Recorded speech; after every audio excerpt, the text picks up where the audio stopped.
अस्सलाम वालेकुम नाजरीन, आज हम नॉर्मलाइजेशन के बारे में पहला लेसन देखेंगे और ये लेसन हमारा बिल्कुल इनफॉर्मल किस्म की डेफिनेशन के बारे में होगा, यानी हम किताबों में मौजूद डेफिनेशन की बात नहीं कर रहे।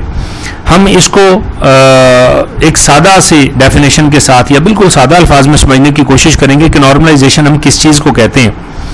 और फिर एक नॉर्मल सा सवाल जो हर स्टूडेंट के जहन में आता है कि नॉर्मलाइजेशन की ज़रूरत ही क्या है। क्या ये सिर्फ एक ऐसा सब्जेक्ट है जिसको डेटाबेस के पेपर में इसलिए डाला जाता है कि स्टूडेंट्स को फेल करने में आसानी हो, या वाकई इसकी कोई हकीकी ज़िंदगी में इसकी कोई यूटिलाइजेशन है, इसको किसी तरह इम्प्लीमेंट भी किया जाता है और इसका कोई फ़ायदा भी होता है या नहीं। तो सबसे पहले हम देखते हैं कि नॉर्मलाइजेशन क्या है। तो नॉर्मलाइजेशन एक ऐसा प्रोसेस है जिसके दौरान हमने बुनियादी तौर पे ये फैसला करना होता है कि हमारा कौन सा एट्रीब्यूट किस टेबल में जाना चाहिए।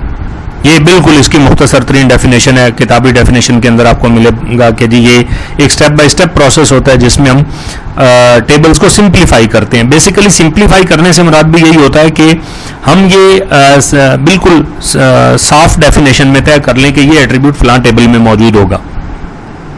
इसके बाद हम दूसरा इसका जो होता है कि रिलेशंस को हम वैलिडेट करते हैं मुख्तलिफ स्टैंडर्ड्स के ऊपर। हम चेक करते हैं, टेस्ट करते हैं मुख्तलिफ स्टैंडर्ड्स के ऊपर कि क्या ये इस मेयार पे पूरा उतरता है। वो जो स्टैंडर्ड्स होते हैं उनको हम नॉर्मल फॉर्म कहते हैं। हम इस टेस्ट को क्यों करते हैं? ताकि हम एबनॉर्मैलिटीज से बच सकें, जिनको डेफिनेशन में आप जाके अनॉमलीज के तौर पे पढ़ेंगे। दूसरे लफ्जों में नॉर्मली जैसे एक इंसान की नॉर्मेलिटीज होती हैं मुख्तलिफ, हम उनसे बचाने के लिए उसको एक नॉर्मल हालत में रखते हैं और उस नॉर्मल हालत में उसको लेके चलते हैं। बिल्कुल इसी तरह यूं समझें कि बहुत सारी बात की परेशानियों से बचने के लिए हम एक दफ़ा टेबल्स क्रिएट करने से पहले और ERD में से टेबल बनाने के बाद उन टेबल्स को चेक कर लेते हैं कि क्या अब ये बिल्कुल ठीक बन गए। चूंकि बार बार हम टेबल्स को क्रिएट नहीं कर सकते डेटाबेस के अंदर, लिहाजा एक दफा यूं समझें कि कपड़े को सीने से पहले हम कटिंग के करने के मरहले में आखिरी दफा चेक कर लेते हैं कि क्या इसका नाप पूरा है, ताकि जब हम उसको एक दफा कैंची से काट देंगे तो फिर उस कपड़े को मजीद बड़ा करना मुमकिन नहीं रहेगा। लिहाजा यहाँ पे भी हम नॉर्मलाइजेशन के अंदर टेस्ट कर लेते हैं कि क्या हमारा टेबल बिल्कुल ठीक बनने जा रहा है। बाद में उसमें बेशक एडिटिंग भी हो सकती है, लेकिन जिस वक्त आप उसको डाटा एंट्री के लिए भेज देते हैं तो वो रिकॉर्ड्स जो हैं वो गलत रिजल्ट दे रहे होते हैं या रिजल्ट बिल्कुल दे ही नहीं रहे होते, या उसके अंदर रिकॉर्ड ऐड करना, उसको अपडेट करना या डिलीट करना बड़ा मुश्किल हो जाता है। लिहाजा हम उसको पहले नॉर्मलाइजेशन के प्रोसेस में से गुजारते हैं। नॉर्मलाइजेशन को समझने के लिए मैं आपसे कुछ सादा से सवाल जो इससे पहले भी हम पिछले कुछ लेसन्स में पूछ चुके हैं, जिन लोगों ने वो लेक्चर अटेंड किए, हम उनके बारे में बात करते हैं। हम यहाँ पे हमारे पास एक डाटाबेस है जिसके अंदर 4 टेबल हैं। ये एक बोर्ड की डाटाबेस है जिसमें मुख्तलिफ कॉलेजेस रजिस्टर्ड होते हैं और उस कॉलेजेस में मुख्तलिफ स्टूडेंट्स हैं वो मुख्तलिफ सब्जेक्ट्स में अपीयर होते हैं। तो यहाँ पे अगर हम बात करें तो कुछ एट्रीब्यूट्स को हम देखेंगे कि वो किस टेबल में जाने चाहिए। यहाँ पे कॉलेज का टेबल है, स्टूडेंट्स का टेबल है, सब्जेक्ट का टेबल है और स्टूडेंट के रिजल्ट का टेबल है। सबसे पहले अगर हम देखें स्टूडेंट एड्रेस, इसको कहाँ होना चाहिए, तो यकीनी तौर पे स्टूडेंट एड्रेस को स्टूडेंट के टेबल में होना। इसी तरह अगर हम अगले एट्रीब्यूट के बारे में बात करते हैं स्टूडेंट ईमेल, इसको भी स्टूडेंट के टेबल में होना चाहिए। जाहिर है ये स्टूडेंट के मुतालिक इन्फॉर्मेशन है। इसके बाद कॉलेज का फ़ोन नंबर है तो कॉलेज के फ़ोन नंबर को कॉलेज के टेबल में जाना चाहिए। कॉलेज का एड्रेस हो तो उसको भी कॉलेज के टेबल में जाना चाहिए। मैं जस्ट टाइम बचाने के लिए आपको ये सारी चीज़ें बताता भी जाऊंगा, आप यकीनन आपके जवाब भी ऐसे ही होंगे। पासिंग मार्क्स जो हैं ये सब्जेक्ट के होते हैं, लिहाजा इनको सब्जेक्ट के टेबल में जाना चाहिए। एग्ज़ाम की डेट जो है उसको एग्ज़ाम डिपेंड करता है कि अगर आपकी ऐसी यूनिवर्सिटी है जो हर सब्जेक्ट का या ऐसा बोर्ड है हर सब्जेक्ट का एक ही दिन टेस्ट वो ले लेते हैं तो फिर सब्जेक्ट के सामने उसको होना चाहिए। लेकिन अगर ऐसी यूनिवर्सिटी की डेटाबेस हम बनाने जा रहे हो जैसे वर्चुअल यूनिवर्सिटीज़ हैं, वो अलाउ करती हैं कि कोई भी स्टूडेंट जो है वो अपने 15 से 20 दिनों के अंदर अपना टाइम टेबल खुद शेड्यूल कर ले। उन 15 से 20 तारीखों के अंदर वो अपना पेपर अपने सब्जेक्ट का अपनी मर्जी से किसी भी तारीख पर रख सकता है। तो ऐसी सूरत में हम इस एग्ज़ाम डेट को डालेंगे इस टेबल के अंदर जहाँ पे हमारा रोल नंबर और सब्जेक्ट कोड प्राइमरी की के तौर पे काम कर रहे हैं, लिहाजा इसके सामने ये आ जाता है। अब हम देखते हैं कि हम जायजा लेते हैं एक नॉर्मलाइज्ड और दूसरा अननॉर्मलाइज्ड रिलेशंस का। ये हमारे पास ऊपर जो है ये नॉर्मलाइज्ड रिलेशन है, ये पूरी डेटाबेस जो है ये नॉर्मल फॉर्म्स में से गुजरी हुई है और इसमें से हर एट्रीब्यूट अपने मुतलका टेबल में मौजूद है। फर्ज करें हम ऐसा नहीं करते और हम एक ऐसा टेबल बना देते हैं जो सारे के सारी इंफॉर्मेशन जिसमें इकट्ठी पड़ी हुई होती है। यहाँ पे अब अगर आप और करें, हमने इसमें कुछ इन्फॉर्मेशन ऑलरेडी डाल दिया। यहाँ पे कुछ स्टूडेंट्स हैं जिनके अभी रिजल्ट नहीं आए और जिस स्टूडेंट के जितने रिजल्ट आए हमने उसको उतनी दफा उन सब्जेक्ट के सामने रिपीट कर दिया। इस तरह से हमने यहाँ पे इन्फॉर्मेशन रख दी है। अब हम थोड़ा सा जायजा लेते हैं कि क्या ये इन्फॉर्मेशन जो हमने इसमें रख दी है, अगर हम इसको डेटाबेस में क्रिएट करें तो क्या ये वाकई इसी तरह रखी भी जा सकती है, या हमने जस्ट इसको स्क्रीन के ऊपर यहाँ पे लिख दिया है और ऐसा डेटाबेस के अंदर मुमकिन ही नहीं है। हम कुछ एबनॉर्मेलिटीज जिसको हमने पढ़ा था, एनॉमलीज का जायजा भी लेते हैं। इसके साथ साथ एनॉमलीज में हमारे पास 3 किस्म के एनॉमलीज होंगी। उनको देखने से पहले हम इस टेबल की प्राइमरी की का फैसला कर लेते हैं और प्राइमरी की हम किसी टेबल में क्यों बनाते हैं इसकी बात हम एंड पे जाके करते हैं कि प्राइमरी की बननी जरूरी भी क्यों है। यहाँ पे प्राइमरी की हम अगर बनाने की बात करें तो अकेला कॉलेज कोड प्राइमरी की नहीं बन सकता, चूंकि रिपीट हो रहा है, कॉलेज नेम भी रिपीट हो रहा है, डिस्ट्रिक्ट भी रिपीट हो रहा है। रोल नंबर को अगर आप यहाँ पे देखें तो ये भी हर रोल नंबर हर सब्जेक्ट के साथ रिपीट हो जाता है। सुलेमान नामी एक जो स्टूडेंट है, इसका रोल नंबर 3245 है। ये दूसरी दफा इसलिए रिपीट हो रहा है चूंकि इसका दूसरे सब्जेक्ट में भी रिजल्ट आता है। इसी तरह 3, 4 या 5 जितने सब्जेक्ट में इसका रिजल्ट आना है, इसका रोल नंबर उतनी दफा रिपीट होगा। यहां पे अगर हम गौर करें तो हमने इसका मतलब है कि रोल नंबर के साथ अगर हम सब्जेक्ट कोड इसको साथ ऐड कर लें तो इसको हम प्राइमरी की बना सकते हैं। बाकी सारी चीजें जो हैं वो मुसलसल रिपीट होंगी, लेकिन रोल नंबर के साथ सब्जेक्ट कोड कभी भी हमारा रिपीट नहीं होता। यहाँ पे ये याद रखिएगा कि इस वक्त हालिया सूरत हाल में अगर मैं इसको यहाँ पे प्राइमरी की बना देता हूँ, इन दोनों को मैंने अंडरलाइन मार्क कर दिया, तो ये करंट डाटा जो है ये वैलिड इसलिए नहीं है चूंकि किसी भी स्टूडेंट के लिए कम से कम एक सब्जेक्ट कोड हम डालेंगे तब जाके हमारी प्राइमरी कीज की वैल्यू मुकम्मल होंगी, तब ये रिकॉर्ड यहाँ पे एग्जिस्ट कर सकता है, वरना एग्जिस्ट ही नहीं कर सकता सिरे से। तो अब अगर आप यहाँ पे गौर करें तो ये हमारी कहलाती है इंसर्शन एनॉमली, यानी हमारे पास कोई ऐसा स्टूडेंट उस वक्त तक नहीं आ सकता जिस वक्त तक हम उसको सब्जेक्ट में एनरोल नहीं करते। यहाँ पे हम क्या कर रहे थे, उस सब्जेक्ट का जैसे उस स्टूडेंट का रिजल्ट आता था स्पेसिफिक सब्जेक्ट में तो उसका हम रिजल्ट यहाँ पे फीड कर देते थे, लेकिन यहाँ पे कम से कम एक सब्जेक्ट के साथ उसका एनरोल होना पहले से जरूरी है, अदरवाइज ये रिकॉर्ड इस टेबल में इंसर्ट नहीं हो सकता। इसी को हम इंसर्शन एनॉमली कहते हैं। थोड़ा सा मजीद अगले स्टेज पे चलें। फर्ज करें कि हमने कलीम मुजतबा नामी स्टूडेंट के सामने भी एक सब्जेक्ट का कोड लिख दिया, चूंकि जाहिर है इसने किसी ना किसी सब्जेक्ट का एडमिशन भेजा है, तो हम इसके सब्जेक्ट के कोड जितने भी हैं वो सारे इसके साथ रिपीट करके लिख देते हैं और बाद में हम उसके जो मार्क्स हैं उसके अंदर ऑब्टेन मार्क्स फिल करते रहेंगे। तो इस तरह से ये तो मसला हल हो गया कि हमने इसके अंदर हम कोड फीड कर सकते हैं। लेकिन अगर आप यहाँ पे इस टेबल में जायजा लें तो हमारे पास ऐसे कॉलेज भी रजिस्टर्ड हो सकते थे, नॉर्मल जो नॉर्मलाइज्ड डेटाबेस थी, ऐसे कॉलेज रजिस्टर्ड हो सकते थे जिनमें अभी कोई भी स्टूडेंट हमारा पास ऐसा नहीं आया जिसका दाखिला अभी भेजा गया हो।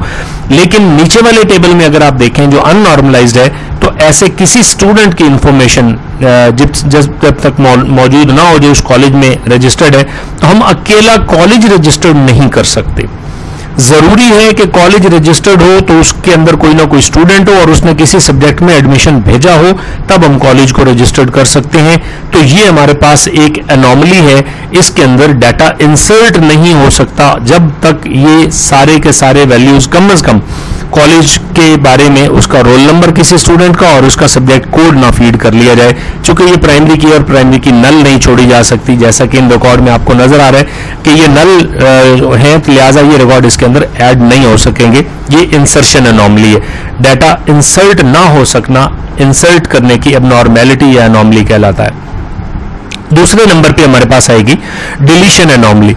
डिलीशन एनॉमली हमारी किस तरह से काम करती है कि फर्ज करें हमने यहां पे इस स्टूडेंट का डाटा डिलीट कर दिया जिसका नाम सुलेमान वल्द यूनुस है, 3245, ये हमने रिकॉर्ड डिलीट कर दिया किसी भी वजह से। इस रिकॉर्ड के अंदर हमारा इस स्टूडेंट के उर्दू का रिजल्ट आया हुआ था और अगर आप यहाँ पे गौर करें पूरे टेबल के अंदर ये वाहिद रिकॉर्ड था जिसमें उर्दू का रिजल्ट है।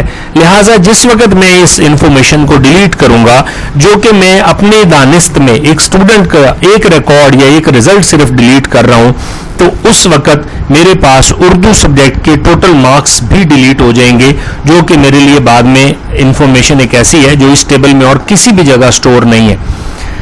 लिहाजा ना सिर्फ ये कि सब्जेक्ट और उसके टोटल मार्क्स में ऐड नहीं कर सकता था जब तक उसमें किसी स्टूडेंट का रिजल्ट नहीं आ जाता, बल्कि इसके साथ साथ ये भी जरूरी है कि मैं किसी भी सब्जेक्ट के मुतालिक कोई भी रिकॉर्ड नहीं डिलीट करता जब तक कंफर्म नहीं हो जाता कि इस सब्जेक्ट का एक और रिकॉर्ड मेरे पास मौजूद है और वहां से मुझे इसके टोटल मार्क्स मिल जाएंगे।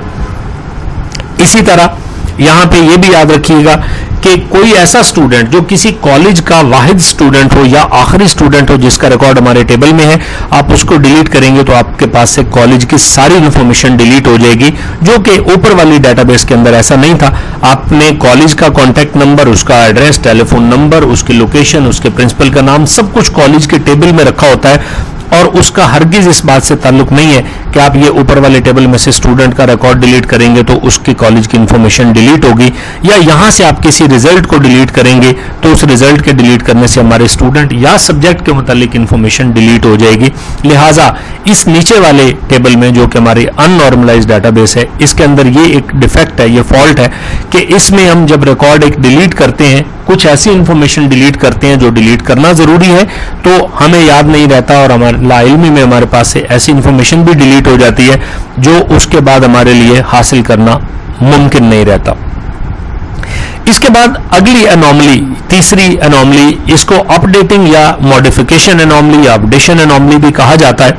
इसके मुख्तलिफ किताबों में मुख्तलिफ नाम हो सकते हैं। इसका मकसद ये होता है कि फर्ज करें हमने कोई इंफॉर्मेशन इसमें तब्दील करनी है, हमने यहाँ पे कॉलेज का नाम तब्दील करना है, कॉलेज का आगे टेलीफोन नंबर लिखा हो, फर्ज करें हमने कॉलेज का टेलीफोन नंबर अपडेट करना है या मॉडिफाई करना है, तो आपको क्या करने पड़ेगा कि उस कॉलेज से मुतल्लिक जितने भी स्टूडेंट्स का इंफॉर्मेशन इस टेबल में पड़ी हुई है, हर एक के सामने आपको कॉलेज की इंफॉर्मेशन स्टोर करना पड़ेगी और उसके टेलीफोन नंबर को अपडेट करना पड़ेगा। और बिल फर्ज एक भी रिकॉर्ड अपडेट होने से रह गया तो उस सूरत में आपके पास उसकी अपडेशन जो है वो प्रॉब्लम करेगी। आपको ये फैसला करना मुमकिन नहीं होगा कि कौन सा टेलीफोन नंबर ठीक था और कौन सा गलत है। फर्ज करें 10 में से 9 रिकॉर्ड हमने ठीक कर लिए हैं, तो क्या जो एक पुराने टेलीफोन नंबर को शो कर रहा है, हमें नहीं मालूम होगा कि यही एक रिकॉर्ड था जिसको हम अपडेट कर चुके थे और बाकी 9 अपडेट होने हैं, या हमें यह भी याद नहीं रहेगा कि 9 रिकॉर्ड जो है वो वैल्यू जो बता रहे हैं वो ठीक है और जो एक की वैल्यू वो गलत है, लिहाजा ये हमारे पास अपडेशन और मॉडिफिकेशन की अनोमली होगी। बिल्कुल इसी तरह यहाँ पे अगर हमने किसी भी सब्जेक्ट के टोटल मार्क्स बदलने हो, अंग्रेजी के सब्जेक्ट के 150 की बजाय 100 नंबर करने हो, तो हमें इसके ये दोनों रिकॉर्ड अपडेट करने पड़ेंगे। अगर हम इसमें से एक भी रिकॉर्ड अपडेट करना भूल गए, फर्ज करें एक में रिकॉर्ड नंबर में एक में हम जाके 150 की बजाय 100 नंबर कर देते हैं, तो हमें ये कंफर्म नहीं होगा कि इसके टोटल मार्क 100 है या 150 है, जब तक कि हमारे पास 2 रिकॉर्ड मुख्तलिफ जो है वो मुख्तलिफ वैल्यूज को शो कर रहे हैं। तो ये हमारे पास अपडेशन और मॉडिफिकेशन की अनोमली है। नाज़रीन, ये तो है इसकी वो डेफिनेशंस जो आप किताबों में भी अगर आप इसको देखेंगे तो ये उससे बिल्कुल मिलती जुलती बातें थी जो मैंने आपको समझा दी। आप बिल्कुल कॉमन सेंस के ऊपर इस डेटाबेस को पढ़ने की कोशिश करें। अगर आप इसको सिंपली देखेंगे तो यहाँ पे आपको रोल नंबर 3 to 4 5 के हर नए आने वाले रिजल्ट के साथ इस स्टूडेंट का ना सिर्फ रोल नंबर लिखना है बल्कि इसका नाम, इसका फादर नेम, और अगर इसके हमने टेलीफोन नंबर, ईमेल एड्रेस, इसका घर का एड्रेस, वो इन्फॉर्मेशन लिखी हुई है। उसके बाद इसका कॉलेज से मुतल्लिक इन्फॉर्मेशन है, यानी इसका कॉलेज कोड क्या है, कॉलेज नेम, उसका एड्रेस, उसका टेलीफोन नंबर, प्रिंसिपल का नाम, उसकी सारी तफसीलात, वो आपको हर स्टूडेंट में के हर नए सब्जेक्ट आने वाले के रिजल्ट में आपको साथ रिपीट करना पड़ेंगी, जो कि बिल्कुल इलॉजिकल सी बात लगती है। अगर आप ये नॉर्मलाइज्ड रिलेशंस को देखें तो हर स्टूडेंट का जब भी किसी नए सब्जेक्ट में रिजल्ट आएगा, फर्ज करें 3201 जो है इसका मैथ में भी रिजल्ट आ चुका है, और इसका यहाँ पे अगर आप देखें इंग्लिश में भी LNG 201 में भी रिजल्ट आता है, और फर्ज करें इसके बाद हमारा पास इसका उर्दू का रिजल्ट आता है, तो हमने सिर्फ यहाँ पे इसका रोल नंबर लिखना है 3201, तो उसके सामने हमने इसका सब्जेक्ट कोड लिखना है यानी LNG 101 और उसके ऑब्टेन मार्क्स लिख देने हैं। हमें इन बाकी टेबल्स में मौजूद इंफॉर्मेशन को हरगिज छेड़ने की जरूरत नहीं है। उस वक्त आपको एहसास होता है कि हमारे ये जो रिलेशन थे ये ज्यादा बेहतर थे, और बेहतर ये किस लिए थे, चूंकि हमने इनको नॉर्मलाइज किया था।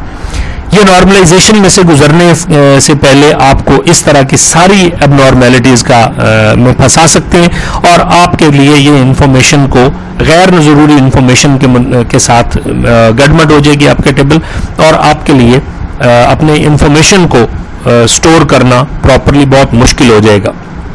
इसके अलावा और बहुत सारे मामला हैं, जैसे कि हम डाटा की रिडेंडेंसी की बात करेंगे चल के, कि डाटा रिडेंडेंसी जो है यानी डुप्लीकेट डाटा जो है वो बेतहाशा हो जाता है। जैसे यहाँ पे हमें नजर आ रहा है कि 109 उसके बाद सिटी कॉलेज, उसके बाद फिर उसका डिस्ट्रिक्ट, और ये बार बार रिपीट हो रहा है। जितनी भी दफ़ा इस कॉलेज के किसी भी स्टूडेंट के एक सब्जेक्ट में रिजल्ट आता है तो वो रिपीट हो रही है इन्फॉर्मेशन, इसको हम डाटा रिडेंडेंसी बोलते हैं। ये नाजायज़ रेपिटेशन ऑफ डाटा है, जबकि यहाँ पे हमारे पास जो चीज़ें रिपीट हो रही हैं वो सिर्फ और सिर्फ कॉलेज स्टूडेंट का रोल नंबर और सब्जेक्ट कोड है, जिसके बगैर हम किसी भी स्टूडेंट का रिजल्ट स्टोर ही नहीं कर सकते। चूंकि ये तो जानना जरूरी है कि ये जो रिजल्ट मैं स्टोर करने जा रहा हूं, मैं यहाँ पे ऑब्टेन मार्क्स लिखूं तो ये जानना जरूरी है कि ये किस स्टूडेंट के हैं और किस सब्जेक्ट में है।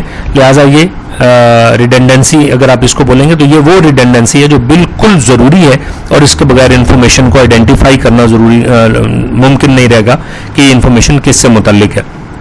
लिहाजा हम रिडेंडेंसी के बारे में हमेशा ये कहते होते हैं कि ये मिनिमम की जा सकती है, ये बिल्कुल ख़त्म नहीं हो सकती। अब नाज़रीन हम उस सवाल की तरफ आते हैं जिसके ऊपर हम पहले बात कर रहे थे कि अगर हम यहाँ पे प्राइमरी की मार्क ना करें तो ये सारी इंफॉर्मेशन इसमें स्टोर हो सकती है, तो प्राइमरी की मार्क करने की ज़रूरत ही क्या है। ये सवाल अगर आप इसको कागज़ के टेबल के ऊपर लिख रहे हैं तो ये बात बिल्कुल ठीक हो सकती है, लेकिन जिस वक्त अगर आपको ये कहा जाए कि मुझे फला स्पेसिफिक रिकॉर्ड ढूंढना है या उसको डिलीट करना है या उसमें एडिटिंग करनी है, तो उस रिकॉर्ड तक पहुंचने के लिए मेरे पास क्या जरिया है, तो मुझे आपको जो चीज़ें बतानी पड़ेंगी कि जनाब मुझे रिकॉर्ड चाहिए कलीम वल्द मुजतबा का।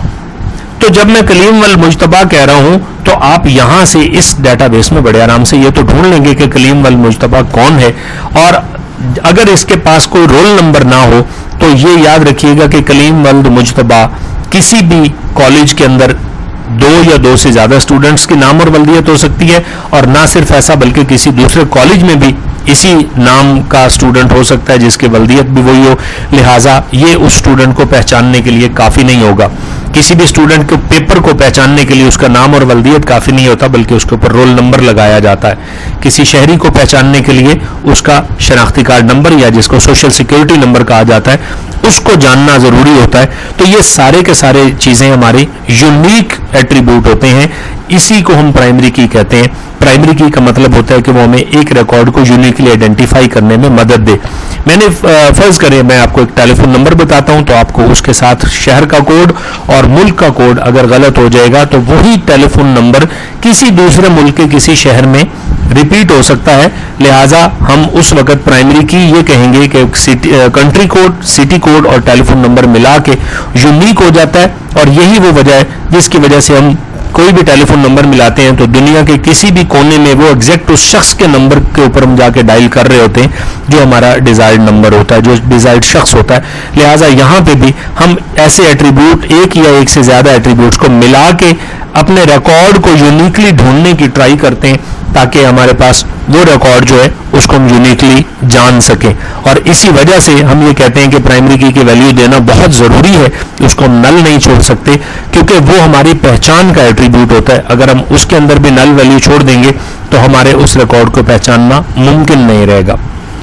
उम्मीद है आज के लेसन को आप एंजॉय करेंगे। इसमें कोई भी सवालात हो वो आप ज़रूर कमेंट्स में लिखा करें, हम उनका आपको जवाब देंगे। बहुत बहुत शुक्रिया। अल्लाह हाफिज़।